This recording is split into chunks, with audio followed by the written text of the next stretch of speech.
Okay, good morning everyone. Honorable examiner and audience.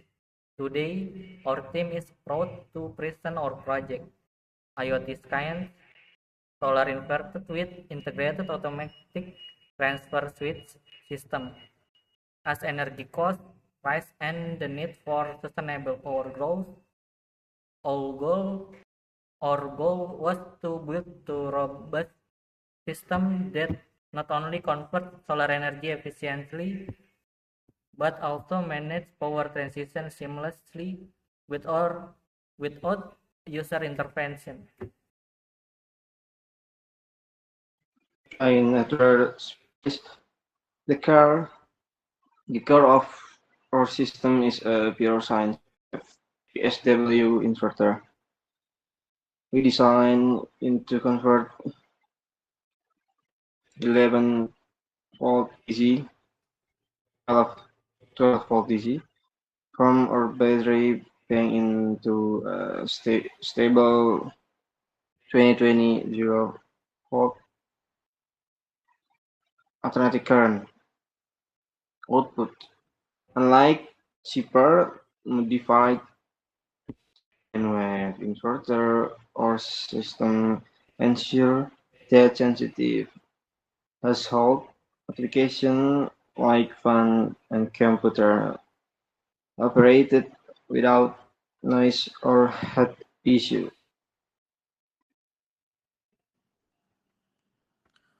Okay, ATS engineer. To ensure continuity of power, we integrated an automatic transfer switch (ATS) controlled by an ESP32 microcontroller. The system constantly monitors battery level. When the solar energy is insufficient, the ATS switches the load to the PLE grid in milliseconds, ensuring the lights stay on even when the battery is depleted.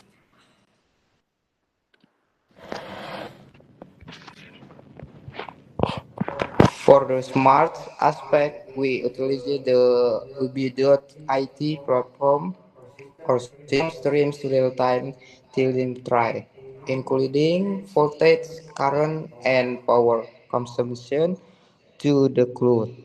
This allows users to monitor their energy savings and system health from anywhere via a web or mobile dashboard.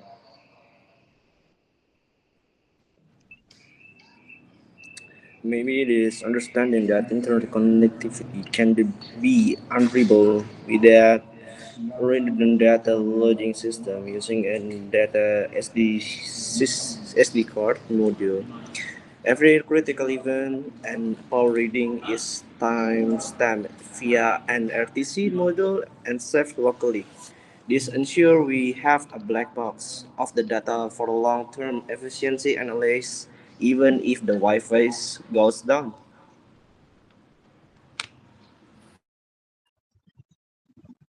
Finally, we conduct rigorous testing to ensure system safety and performance.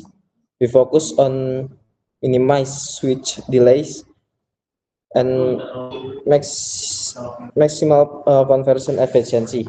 Our objective is to provide a reliable, renewable energy solution that both smart and safe to domestic use.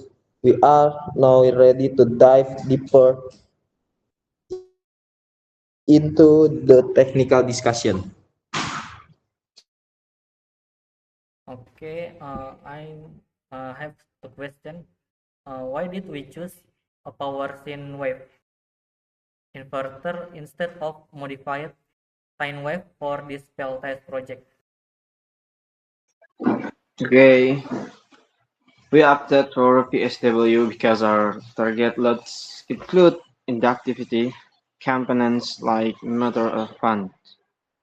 Modify sine wave product high total harmonic distortion (THD), which leads to overheating and reduced lifespan in sensitive electronic equipment. And then what is the measure inverter at peak load, and where do the primary power losses occur? All right. Our, our inverter operates at approximately 85 until 19% effectivity. The primary losses are switching losses in the MOSFETs and copper losses within the transformer windings, which dissipated as heat.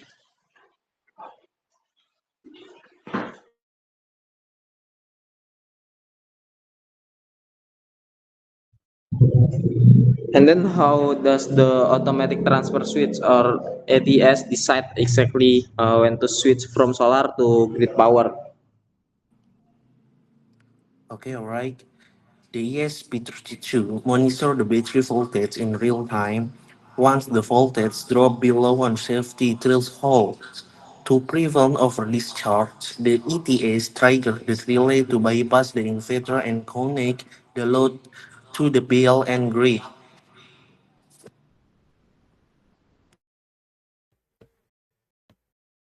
Okay, what is the switching delay of or ATS, and is it fast enough to prevent a computer or microcontroller from resetting? Okay, a relay-based ATS has a switching time of about 10 until 20 ms. While this is general applications for mission-critical electronics, we would ideally need a static transfer switch STS to achieve sub 5 ms transition times.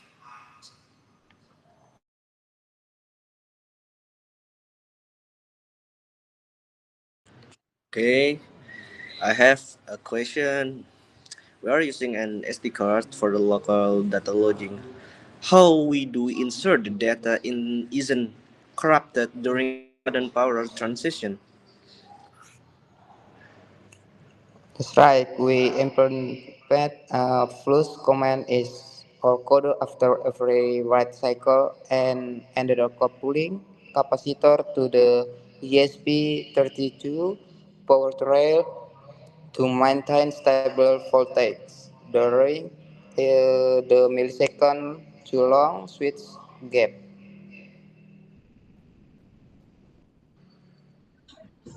And then why bother with UB dots integration if we already have a local logging on SD card?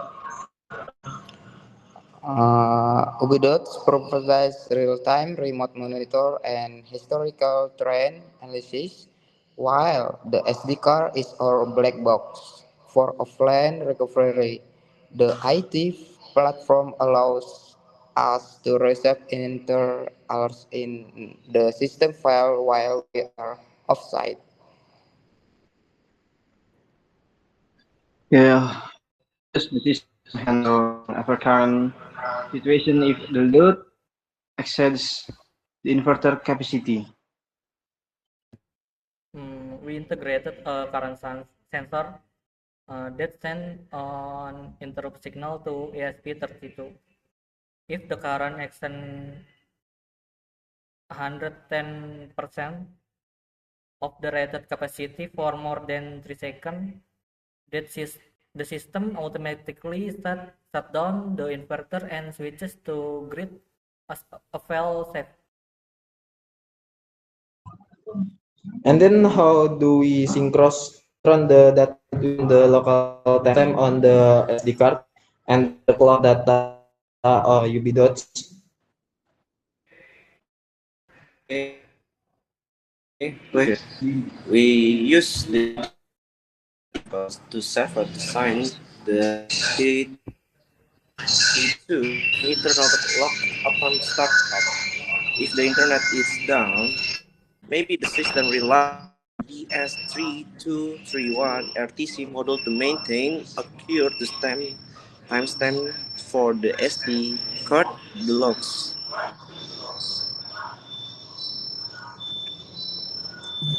What happens to the system if the Wi-Fi connected is lost? Does the inverter stop working? No, the control logic is hardcore into the ESP32 and operates independently of the network. The IoT functionality is purely for the monitoring. The ATS and inverter control will continue to function based on local sensor data. Okay, I have four questions for that one. If we want to scale the system for a large household, what is the biggest bottleneck? The bottleneck will be the battery bank and the wire gauge. To scale up, we will to need to move from a 12 volt or the 24 volt system to a 48 volt system to reduce the current flow and minimize heat loss in the cable. Okay, everyone, we finished the meeting today. Thank you. Can leave the meeting. Okay, thank you, Prof. Okay, thank you, sir. Prof, thank you, Thank Prof. you. Wassalamualaikum warahmatullahi wabarakatuh. Thank you.